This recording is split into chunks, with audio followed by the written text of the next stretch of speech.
যে আমি 2 মিনিট কোরআন খুলা নিয়ে শুধু পৃষ্ঠা উল্টাইতে থাকবো। কয়টা পৃষ্ঠা দেখেন আপনি? 30 দিয়া ভাগ করেন।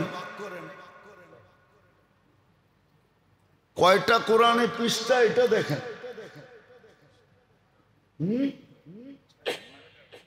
612 পৃষ্ঠা বলতেছে হাফেজ সাহেব। তাহলে আপনি 30 দিয়া ভাগ করেন।